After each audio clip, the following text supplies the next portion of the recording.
Afternoon, folks. I'm just going to do a quick eye test podcast for West Ham Arsenal. Just watched it, very enjoyable game.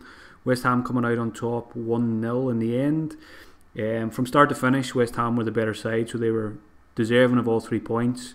Probably the worst I've seen Arsenal this season. Very flat performance from then, but it was down to West Ham being so good all over the park. Boston midfield, Declan Rice was superb in midfield again, as was Mark Noble. So they just didn't give Arsenal much at all today. And as I said, deserving of all 3 points. A very enjoyable game for me as a Fabianski owner. So he was the only player I had in the game, and he really never looked under too much threat. The West Ham clean sheet looked pretty good for the most part.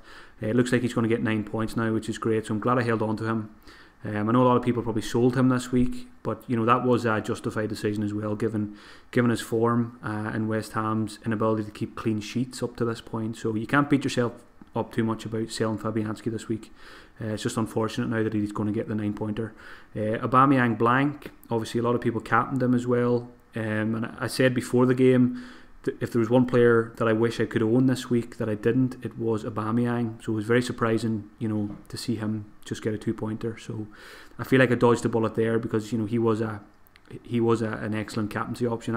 I said I thought Salah was probably the best captaincy option this week, with Aubameyang a close second. So that's going to be a bitter pill to swallow for Aubameyang owners as well.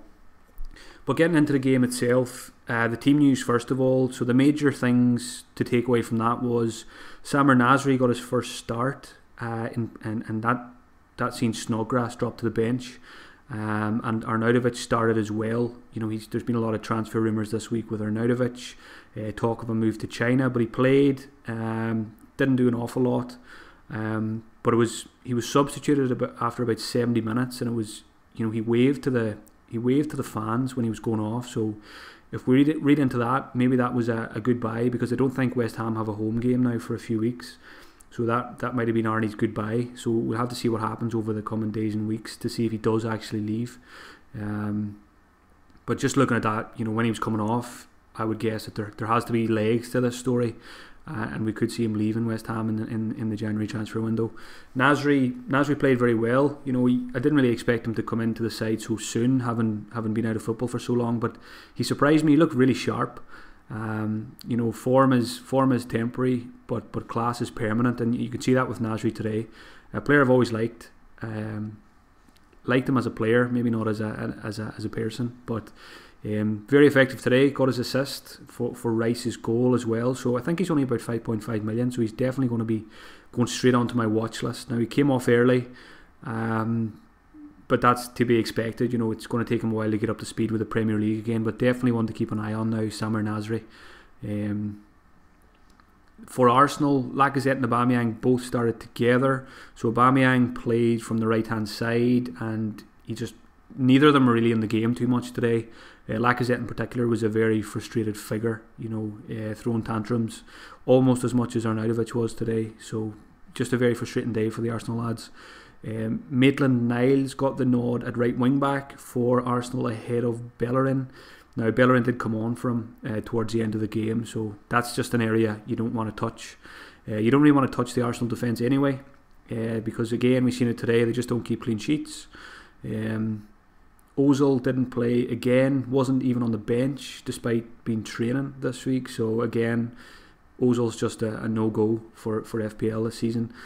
I talked about the Arsenal defence there, saying you don't want to touch them, but in the first half, Kolasinac, and right throughout the game, Kolasinac was probably Arsenal's biggest attacking threat, playing in the left wing back role.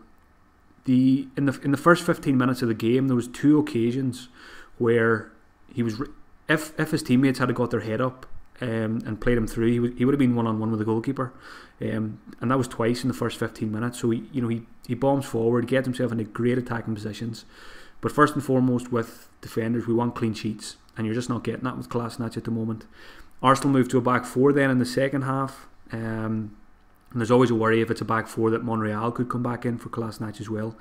So I probably wouldn't be going near him, but he did catch the eye first half in particular going forward in that game. On another day, if his teammates had got their head up, he could have been on the score sheet. There was an incident in the second half. Then Mikel Antonio was running down the right wing. Kolasinac was going right towards him, and I just said to myself, Kolasinac is getting booked here, and that's what happened. Antonio knocked the ball past him, and Kolasinac he doesn't hold back. He just jumps into challenges, so he got himself a yellow card as well. And that's another negative about Kolasinac. He likes to tackle too much for my liking, so he's always a high risk of a booking. So I mentioned Nasri looking sharp. He's going on my watch list. Felipe Anderson passed the eye test for me again. Anytime I watch him, he always looks good. He always looks threatening. He came very close in the first half. He had a shot from the edge of the box that just went wide, and that would have been a Nasri assist as well if that one had went in. So Nasri was linking up pretty well with the likes of Felipe Anderson and Arnautovic. A very potent attack now if Nasri steps it up. So Felipe Anderson, he looked good. I think that's probably his 4th blank in the last 5 games, which is not ideal, but the signs are still there, I think, for holding on to him if you own him. He was on corners as well with Cresswell, so there's always assist potential there. I don't think there's anything else to mention. I mentioned Arsenal moved to a back 4 in the second half when Ramsey and Torreira came on. It's been quite surprising to me to see Torreira on the bench so often the last couple of weeks. He's been excellent for Arsenal this season, and I think he should be in that starting 11 every week. Guendouzi and Xhaka played today, and I just really don't rate Xhaka. I would much prefer to see Torreira playing in there. Arnie and Nasri came off in the 70th minute, and I mentioned Arnautovic gave a wave to the fans. So I think that's everything covered. I'll wrap it up there. I'm thinking about switching off everything for the 3 o'clock kickoffs because, again, I don't have Salah, and I don't know if I can sit through the pain of watching his goals go in. So I think what I'll do is I'll switch the phone and laptop off for between 3 o'clock and 5 o'clock and just look at the final scores. It's much less painful that way, FPL. So that's what I'm going to try and do. I'm heading out then, so I'm not going to get to watch Hazard, my captain, and Alonso playing. Hopefully they do the business, so I won't get an eye test podcast for that one. So the next eye test pause will probably be tomorrow. I should get to watch both games tomorrow, so I'll be back with 2 more of these tomorrow. So enjoy the rest of your Saturday, folks, and have a good weekend.